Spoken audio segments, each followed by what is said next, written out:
베드로전서를 강의한 지가 벌써 좀 된 것 같은데 벌써 5장 왔습니다. 뭐 잠깐인 것 같은데 벌써 이제 결론부에 거의 다다르고 본론이 지났고요. 이제 베드로 후서로 이제 넘어가서 계속 진행하려고 하는데요.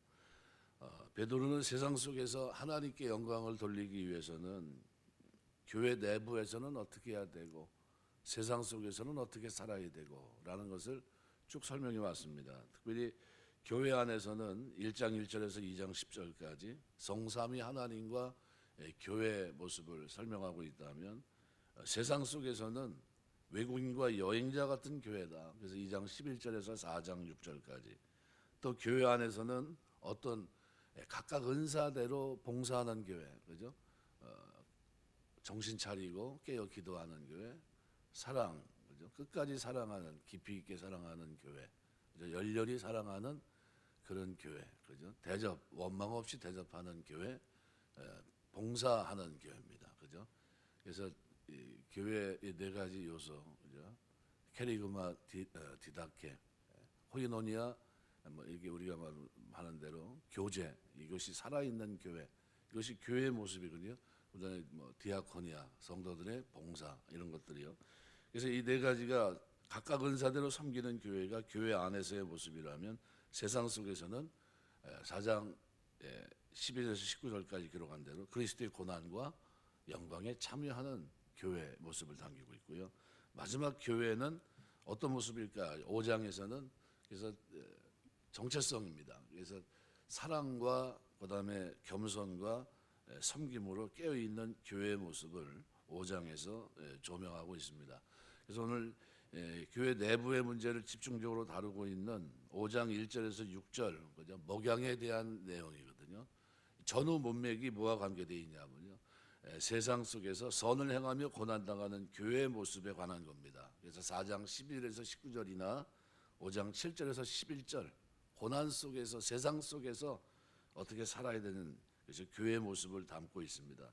이런 문맥의 흐름은 우리에게 많은 것을 시사합니다. 교회는 하나님의 이름과 영광을 소중하게 생각해야 된다는 겁니다. 우리가 살면서 하나님의 영광을 위해 살게 되시길 주의 이름으로 축원합니다. 언젠가 주님 앞에 서게 되거든요.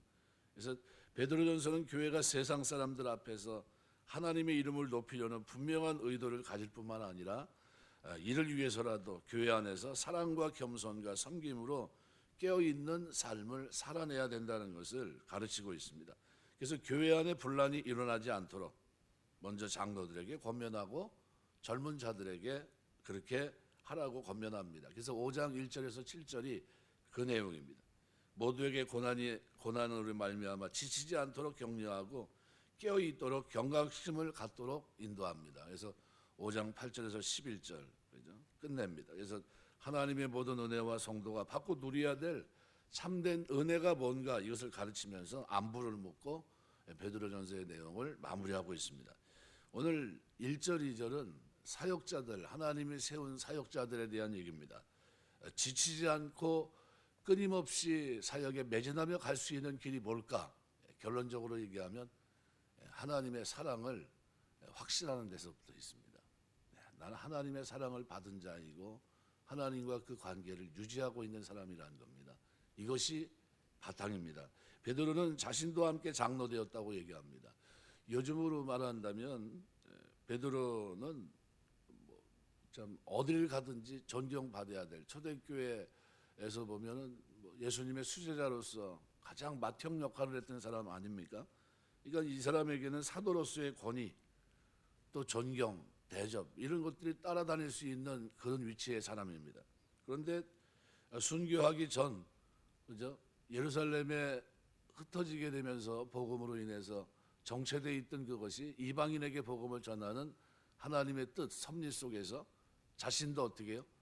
이방인을 향해서 나아가는 그런 10년여의 세월을 보내게 됩니다. 그러니까 지역교회를 돌아보는 선교 사역이 시작이 됐고요. 그리고 예루살렘 교회에서 흩어지면서 갈라디아 교회뿐만 아니라 여러 교회에서도 함께 동역하는 모습을 보여줍니다. 오늘날로 말하면 약물이 돌아보는 것을 대단히 소중하게 생각했고 자원해서 섬기는 삶을 살아냅니다. 그 당시에 가장 중요한 사도였던 사람이 지금은 뭐라고 얘기합니까? 장로 중에 하나로, 그러니까 함께 장로된 자요 이렇게 표현합니다. 그리고 장로들에게 권합니다. 장로로 오늘날로 말하면 사역자들을 얘기합니다. 그러니까 하나님을 따라 자원하는 마음으로 하라. 오늘 베드로는 이렇게 얘기하는데요. 이 자원하는 마음이라고 하는 것은 성경적인 전통으로 보면 종종 그 사람 자신을 하나님 입장에 놓는다는 것을 뜻합니다. 이게 무슨 얘기냐면요. 사사기 5장 2절 9절 같은 데 보면 군사로 자원하는 경우, 또 시편 54편 6절 보면 헌신의 제사의 경우도 그러하지만 모두 하나님이 공급하는 힘으로 하는 것 같이 하는 겁니다. 베드로전서 4장 7절에서 11절. 그래야 불평 없이 섬길 수 있습니다. 4장 9절. 그러니까 자원하는 마음은 주께서 부르신 소명에서 오는 열정입니다. 그러니까 주께서 나를 부르셨는데 부르심으로 말미암아 나에게 일어나는 불붙는 심령이겠죠. 그러니까 그런 열정으로 억지로 하는 자세를 버리거나 자원하는 마음을 유지하는 건데 쉽지 않습니다. 그럼 뭐가 바탕이 돼야 됩니까? 사역자에게는 베드로를 예를 든다면요. 부활하신 주님께서 베드로에게 목양을 맡기실 때 요한복음 21장 15절에서 23절의 말씀해 보시면 그때 주님은 베드로에게 내가 나를 사랑하느냐라고 3번이나 물어보십니다. 자원하는 사역자에 지치지 않는 열정의 비밀이 사실은 거기 담겨 있는 겁니다. 베드로는 예수님의 사랑을 받는 자였고 그리고 예수님을 사랑하는 자였고 이 사랑의 교제를 갈수록 더욱 누리는 사람입니다. 이것이 주님으로부터 부르심 받은 사역자의 본질입니다. 하나님의 사랑을 입었다는 거죠. 이 본질에서 벗어나거나 본질을 잊어버린 사역자는 억지로 할 수밖에 없거나 다른 동기, 목적, 다른 사랑으로 사역할 수밖에 없습니다. 그럼 동기가 뭘까요? 세상을 사랑하거나 자신을 사랑하거나 다른 동기와 목적으로 사역합니다. 그래서 참된 사역자는 예수님의 사랑과 그를 사랑하는 사랑의 교제에서 샘솟는 기쁨, 사랑, 그리고 지식, 그리고 소망으로 사역하는 겁니다. 베드로전서 1장 8절 말씀대로. 그는 사역 자체보다도 그 사역을 하는 자신 속에 주님과의 살아있는 교제, 그리고 주님과의 나눔, 그 사랑의 날로 깊어지는 이것을 점검하는 사역자가 진짜 사역자입니다. 그리고 바울이 말한 것처럼 갈라디아서 2장 20절 그 안에 사는 겁니다. 내 안에 사는 것이 그리스도니 그리스도로 함께 더불어 사는 겁니다. 죄에 대해서는 죽고 의에 대해서는 산 자로 하나님의 뜻을 이 땅에 행하는 자로 매 순간 그분에게 자신을 내어드릴 수 있는 사역자입니다.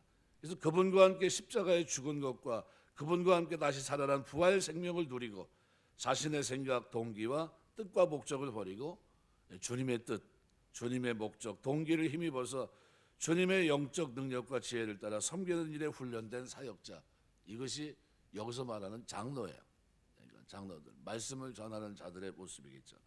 그래서 이런 사역자들을 동기가 대단히 중요하고요.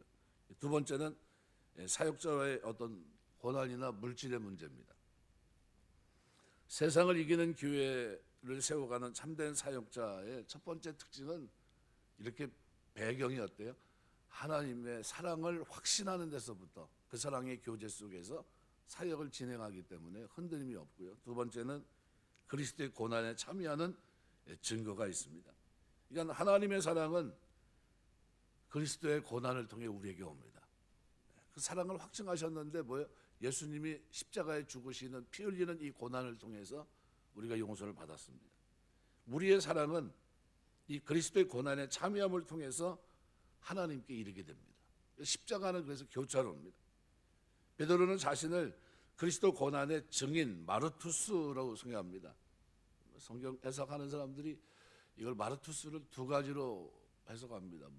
또는 목격자다 이렇게 해석하는 사람이 있고 증언자로 해석하는 사람이 있습니다. 증언자가 맞겠죠. 문맥상. 그러니까 언제 그리스도의 고난을 증언했습니까? 베드로가 예수님이 고난당할 때 도망갔던 사람 아닙니까? 부인했던 사람 아닙니까? 3번이나 부인했고 3번 중에 마지막에는 계집아이 앞에서 맹세까지 했던 사람입니다. 그는 닭 우는 소리에 회개했고요. 주님의 말씀하신 대로 주님의 말씀이 기억나게 했던 사람입니다. 부활하신 주께서 그에게 나타나셔서 디베라 바닷가에서 목양을 부탁했을 때 그런 그리스도의 고난을 이해하지 못했던 사람입니다. 주께서 이 베드로의 마지막에 대해서 어떠할지에 대해 말씀했을 때 요한복음 21장 18절에서 23절에 보시면 그는 그리스도를 따르는 고난을 충분히 이해하지도 못했고 받아들이지도 못했던 사람입니다.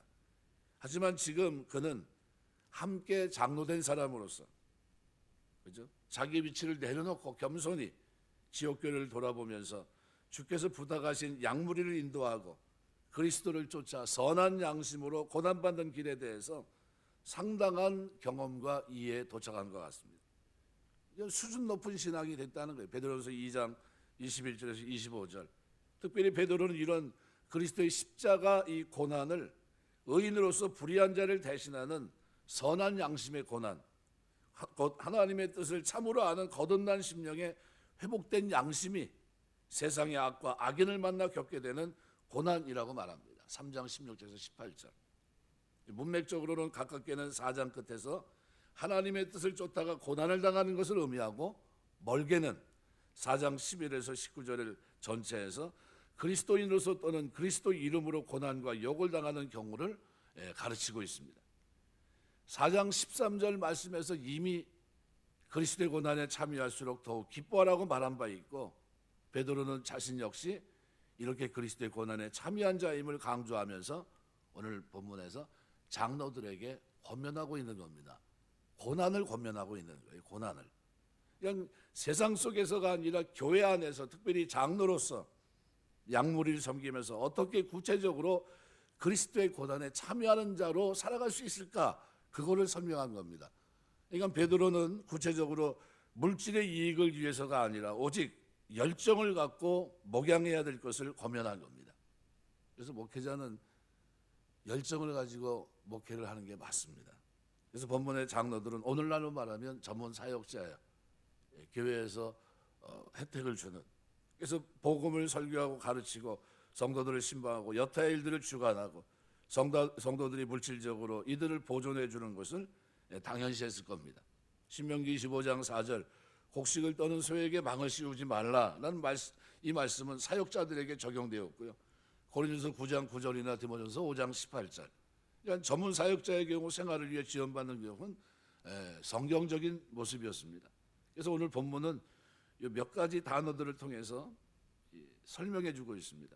함께 장로된 자로 그리스도의 공인의 그리스도의 고난의 증인으로서 나타날 영광에 참여할 자로서 권면하고 있는 겁니다. 그래서 이 일을 할 때 어떻게 부득이함으로 하지 말아라 그랬어요. 아난케라는 원형인데요. 꽉 누른다는 뜻입니다. 꽉 누르고 그래서 강제 고통의 의미를 담고 있거든요. 그러니까 어떤 일을 의무감으로 외적 요인에 마음이 눌려진 상태에서 하는 걸 말합니다. 여기 오늘 양무리를 칠 때 억지로 하지 말고 억지로 우리가 어떻게 그러면 자원함으로 하라는 겁니다. 헤쿠시오스라는 말은 자유의지를 사용해서 자발적으로라는 뜻입니다. 그러니까 여기서 이 단어가 카타테온 하나님의 뜻 쫓아라는 것, 그죠? 여기에 매여 있습니다. 한정돼 있다는 겁니다. 자원함으로 하나님의 뜻을 쫓아. 다시 말하면 자발적인 인간의 열심도 중요하지만 그 인간의 열심이 오직 하나님의 뜻에 어디에 국한돼 있다는 거예요. 하나님의 뜻에 합당해야 된다는 겁니다. 양무리를 치는 자들은 자신의 눈에 보기 좋은 대로 행하는 것이 아니라 그 양들을 맡기신 이의 뜻을 쫓아 자발적으로 행해야 된다. 이거를 여기다 분명하게 집어넣고 있습니다. 그러니까 자원함으로 하는데 사역자 마음대로 하는 게 아니라 하나님의 뜻에 맞춰서 자원해서 해야 된다. 더러운 일을 위해서 하지 말아라. 혐오스러운 욕심을 가지고 부끄러운 이득을 취하려고 하지 말으라는 거예요. 그래서 더러운 일이라고 하는 말 자체가 부끄러운 추한, 상스러운 그리고 또 얻다는 거예요. 부끄러운 것을 얻는 거, 상스러운 것, 추한 것을 얻는 거, 그것 때문에 일하지 말아라. 오직 어떻게 해요? 즐거운 뜻으로 하며. 프로디모스라는 말은 뭐뭐 앞에 열정, 욕정 이런 걸 말합니다. 열정을 가지고 기꺼이 뭐뭐하는, 간절히 바라고 열망하는 이런 의미입니다. 기꺼이 뭐뭐하다. 결국 행위에 기꺼이 뭐뭐하다라는 행위가 가능하기 위해서는 인간의 의지뿐만 아니라 하나님으로부터 오는 지지가 있어야 되는데 마가복음 14장 38절이나 마태복음 26장 41절처럼 이 약물이 그죠? 우리가 말한 대로 첫 번째 더러운 일을 하지 말아라 자원함으로 해야 된다라는 것과 똑같이 하나님의 약물이는 자기 욕심이 아닌 하나님의 뜻대로 돌봐야 된다. 이것이 그 안에 포함되어 있습니다. 그러니까 우리가 뭐냐면 자신의 이득을 위해서 약물을 치면 이것은 뭐예요? 사꾼이라는 거예요. 요한복음 10장 12절 13절. 그러니까 참된 목자는 오직 양무리를 맡기신 하나님이 힘을 주시는 대로 그분의 뜻에 순종하며 기쁨으로 양무리를 돌보는 것, 이것을 설명하고 있는 겁니다. 그래서 여러분이 사역자들을 위해서 기도를 많이 해주셔야 됩니다. 왜요? 일생을 살아가면서 어떻게 해요? 하나님의 뜻을 쫓아 자원해서 즐거움으로 이 일을 감당할 수 있도록 기도해 주셔야 됩니다. 다른 목적을 가지고 움직이는 사람이 되면은 같이 망하는 거예요. 앞에 쓴 사람도 망하고 그 욕심으로 끌려가는 그 사람도 망하고. 에스겔 34장 보시면요 1절에서 16절 부패한 목자들에 대해서 설명합니다. 그래서 그건 뭐예요? 샘플입니다. 그렇게 하지 말라는 거죠. 이 땅에 오신 예수님은 선한 목자장이십니다. 우리에게는 유일한 목자가 한 분 있습니다. 예수님이에요. 그분이 본을 보이시고 발자취를 쫓아온 그 길을 우리는 걸어갑니다. 그러면서 이 얘기를 하면서 앞뒤로 어떻게 해요? 고난의 얘기를 집어넣어 놓고요. 그리고 쫓아가는데 제일 먼저가 필요한 것이 뭡니까? 그래서 함께 장로된 자여 그리스도의 고난의 증인이고 영광에 참여한 자이고 그리고 하나님 약물일 치되 어떻게 해요? 억지로 하지 말고 하나님의 뜻을 찾아 자원함으로 하고 그 다음에 이득을 위해 하지 말고 기꺼이 하고 이것을 설명하고 있고요. 그래서 그 다음에 이제 맡은 자에게 주장하는 자세를 하지 말고 약물의 본이 되라 얘기합니다. 이 본, 이것이 가장 중요한 핵심이 아닌가. 그래서 그렇게 하면 그리하면 이라는 게 뭡니까? 결과입니다. 결과. 그리하면 목자장이 나타나실 때 시들지 않는 영광의 관을 얻으리라. 아마란스라는 이 식물과 관계되어 있는 단어인데요. 아마란스는 월계관을 보통 엮어서 했던 겁니다. 이 식물이 마른 것 같은데 물을 조금 부어주면요 다시 살아나는 겁니다. 시들지 않는다라는 표현이죠. 그러니까 이런 거죠.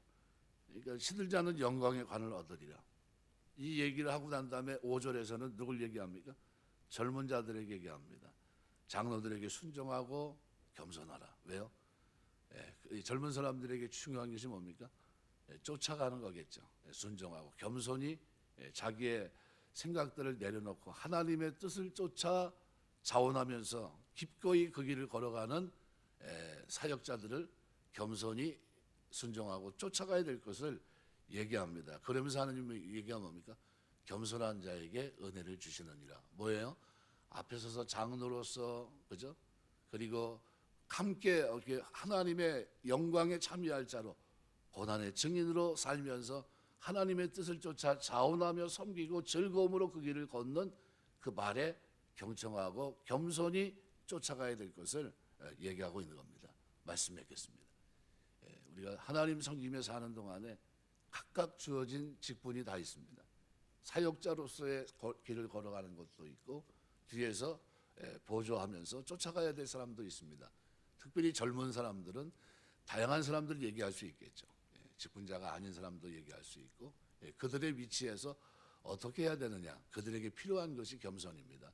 그래서 사역자가 이렇게 했으면 좋겠습니다. 이렇게 요청하면서 그래서 하나님의 영광을 위해서 뜻을 위해서 이것이 옳다 싶으면 이것을 제기할 때는 어떻게 얘기해야 됩니까? 그거 안 됩니다. 이렇게 얘기하는 것보다는 그게 하나님의 뜻에 맞춰서 고민하고 기도하면서 내놓은 거라면 밑에서 섬기는 사람들은 어떻게 해요? 겸손히 자기 생각을 내려놓고 하나님의 뜻과 영광을 위해서 함께 뭐 할 사람들입니까? 그리스도의 고난의 증인이요 나타날 영광에 참여할 자로서 겸손을 잃어버리지 않고 하나님의 교회 안에서 어떻게 다툼 없이 그죠? 그렇게 지혜롭게 가야 된다. 이거를 설명하고 있는 겁니다. 우리 신앙생활 하는 동안 저와 여러분에게 이 겸손이 넘치게 되시길 주의 이름으로 축원합니다.